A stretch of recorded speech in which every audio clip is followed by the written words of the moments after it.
홍명보가 다시 한번 충격적인 결과를 남겼습니다.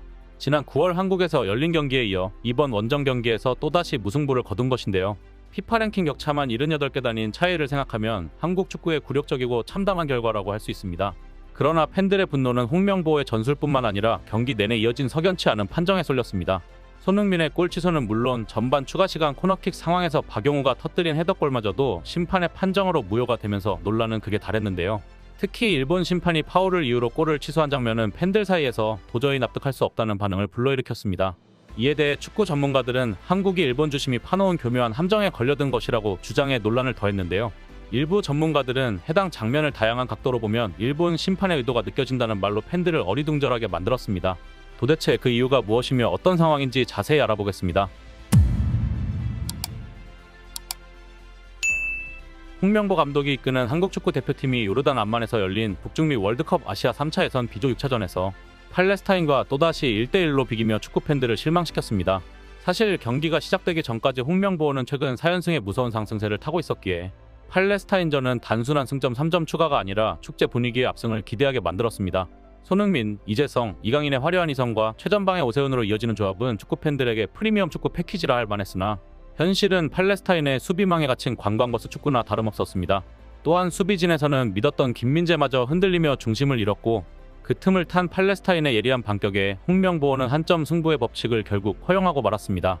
수비 지역에서 공을 잡은 김민재의 백패스는 평소답지 않게 어정쩡하게 흘러갔고 그 순간 상대 공격수는 이를 놓치지 않았는데요.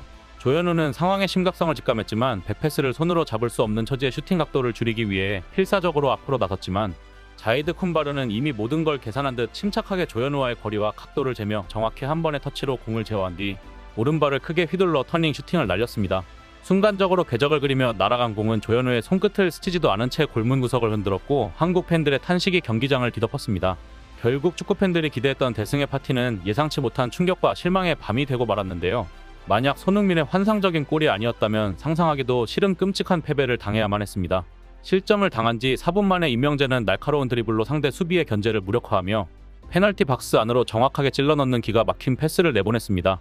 그 순간 공은 마치 손에 쥔 칼처럼 이재성의 발끝에 걸렸고 이미 임명재가 이재성에게 패스할 것을 눈치챈 손흥민이 수비 뒷공간으로 깊게 침투하자 이재성은 주저함없이 바로 손흥민에게 논스톱 패스를 찔러주었습니다.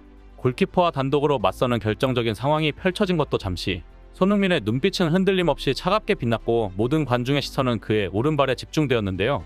한 박자 빠르게 휘두른 그의 오른발 슈팅은 공의 궤적조차 아름답게 느껴질 만큼 감각적이었습니다. 공은 회전력을 품고 날아가 골키퍼의 손끝이 닿기 전에 골문 구석 깊숙이 빨려 들어갔고 골망이 흔들리는 순간 관중석에서 터져나온 함성은 경기장을 뒤흔들었으며 손흥민은 두 팔을 벌려 그의 클래스를 증명한 완벽한 골로 모든 기대에 응답했습니다. 이번 골은 단순한 동점이 아니라 한국의 희망을 되살리는 결정적 한방이었습니다. 이를 본 축구팬들은 저 각도에서 어떻게 저렇게 완벽하게 넣을 수 있지? 진짜 다시 봐도 말도 안 된다. 골문 구석에 꽂히는 공을 보고 순간 숨을 멈췄다. 이건 그냥 완벽한 슈팅이었다. 골키퍼가 나왔는데도 흔들리지 않고 저렇게 완벽하게 마무리할 수 있는 선수는 진짜 손흥민뿐이다. 진짜 오늘 손흥민 없었으면 어떡할 뻔했냐. 답도 없는 홍명보 전술을 또다시 손흥민이 살린 것이다라며 감동의 반응을 보였습니다.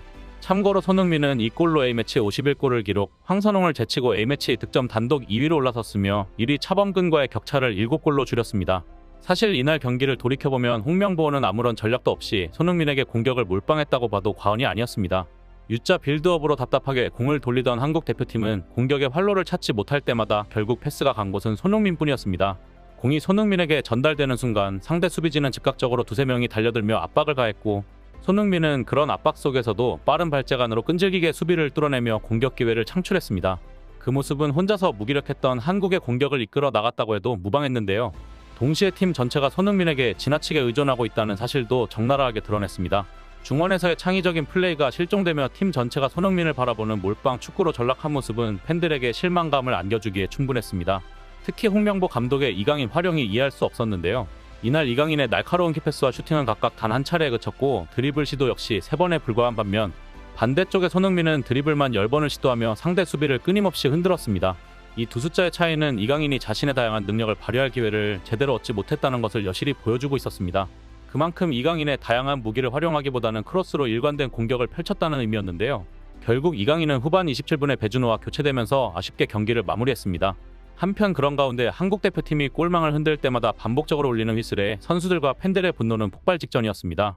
심판의 자제를 의심케 하는 판정들이 경기 내내 수십 차례 반복되며 상황은 더욱 심각해졌는데요.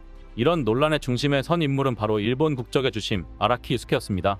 그의 석연치 않은 판정들이 경기 내내 이어지며 공정해야 할 축구 경기의 기본 가치를 산산조각냈는데요. 팔레스타인 선수들의 거친 반칙은 물론이고 경기 내내 반복된 한국 대표팀에 대한 편파적인 판정은 팬들과 전문가들 모두를 경악하게 만들었습니다. 이강인의 환상적인 타락박 후 서령우에게 연결된 날카로운 패스, 그리고 서령우의 크로스가 박스 안으로 향하던 순간 팔레스타인 수비수 하미드 마요르의 살벌한 백태클로 이재성이 넘어졌습니다. 누가 봐도 명백한 반칙처럼 보였지만 주심은 놀랍게도 휘슬을 불지 않았습니다. VAR 판도까지 갔지만 결과는 더욱 기가 막혔는데요. 일본 주심 아라키 유스케는 하미드의 발이 공에 먼저 닿았다며 반칙을 인정하지 않았습니다. 그러나 중계진은 이 판정은 한국팀을 철저히 방해하려는 의도로 보인다며 분노했고, 팬들은 이 정도면 공정성을 논할 가치도 없다는 반응을 보였습니다. 문제는 이번 경기에 논란이 될 만한 판정들이 시작에 불과했다는 것인데요. 팔레스타인 선수들의 플레이는 축구가 아니라 격투기에 가까웠습니다. 손흥민, 이강인 같은 한국의 핵심 선수들을 노린 거친 태클과 위협적인 플레이가 난무했지만 심판의 카드는 끝내 열리지 않았습니다. 이쯤 되면 공을 노리는 건 둘째치고 선수들에게 부상을 입히려는 고의성마저 의심되는 수준이었는데요. 이러한 판정은 경기의 흐름을 왜곡하며 실력 차이를 반칙으로 메우려는 팔레스타인에게 매우 유리한 상황을 만들었습니다. 하지만 가장 충격적인 장면은 그 다음이었습니다. 전반 종료 직전 이강인의 정확한 코너킥의 박영우의 헤더와 함께 골망을 흔들며 환호가 터져 나왔지만 주심이 갑작스럽게 휘슬을 불며 득점을 취소했습니다. 충격적인 판정에 경기장은 순식간에 얼어붙었고 선수들조차 그 이유를 이해하지 못한 채 황망한 표정을 지었는데요. 일본 주심 아라키 유스케는 자리 싸움 과정에서 반칙을 범했다고 주장하며 득점을 인정하지 않았지만 반복 재생된 장면 어디에서도 한국 선수의 반칙이라 할 만한 행동은 발견되지 않았습니다. 그러나 몇몇 전문가들은 이강인이 코너킥을 올릴 때 조유민이 팔레스타인 선수 쿤바루를 잡고 있었던 것이 파울이라고 말했습니다. 하지만 이에 대해 다른 축구 전문가들은 한국 대표팀이 일본 주심이 파놓은 교묘한 함정에 걸려든 것이라고 주장하며 해당 장면을 다른 각도로 보면 일본 심판의 의도가 명백히 느껴진다고 강조했습니다.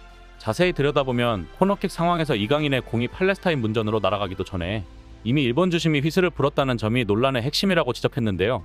애초부터 주심이 파울 여부를 판단하기도 전에 득점을 저지할 목적으로 휘슬을 불 준비를 하고 있었다고 강하게 비판했습니다. 심지어 경기 영상을 다시 돌려봐도 조유민 선수는 오히려 팔레스타인 수비수에게 거칠게 제지를 당하고 있는 모습이 더 뚜렷할 뿐만 아니라 일본 주심이 휘슬을 불었을 당시 팔레스타인 선수들조차 무엇이 파울인지 이해하지 못하는 듯한 반응을 보였다는 점이 중계 화면에 고스란히 잡혔다는 것입니다. 중계진들은 이 장면을 반복 재생하며 이 상황은 명백히 득점 기회를 무효하려는 의도가 의심되는 판정이라며 주심이 너무 이른 시점에 파울을 선언한 점은 사실상 공격팀의 득점 가능성을 미리 차단한 것이라고 날선 비판을 이어갔습니다. 이러한 판정은 단순한 오심을 넘어 심판이 경기 흐름에 의도적으로 개입한 것으로 보일 수밖에 없는 장면이었는데요. 아니나 다를까 문제를 더욱 심각하게 만든 것은 이번 경기의 주심인 일본 국적의 아라키 유스케 심판의 과거 행적이었습니다. 그는 지난 월드컵 예선 3차전에서 한국과 요르단 경기에 심판진을 맡았던 인물로 밝혀졌는데요.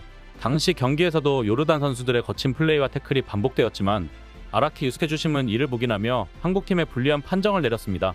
결국 아라키 유스케 주심의 과거 이력까지 수면 위로 드러나며 그의 판정 스타일이 얼마나 공정성과 거리가 먼지 다시 한번 확인할 수 있었는데요. 이에 팬들은 아라키 유스케는 단지 심판복을 입은 팔레스타인 선수나 다름없다. 이건 단순한 오심을 넘어선 의도적 개입이며 이 정도면 국제 심판으로서의 자격을 박탈해야 한다. 한국 축구를 조직적으로 방해한 일본 주심의 뒷조사를 반드시 해야 한다고 분노했으며 일부 팬들은 이번 사태를 규탄하는 청원을 시작하며 아라키 유스케의 국제 심판 자격을 박탈하라는 요구를 피파와 AFC에 전달할 것을 촉구했습니다. 또한 해외 축구 팬들 사이에서도 이번 판정 논란이 화제인데요.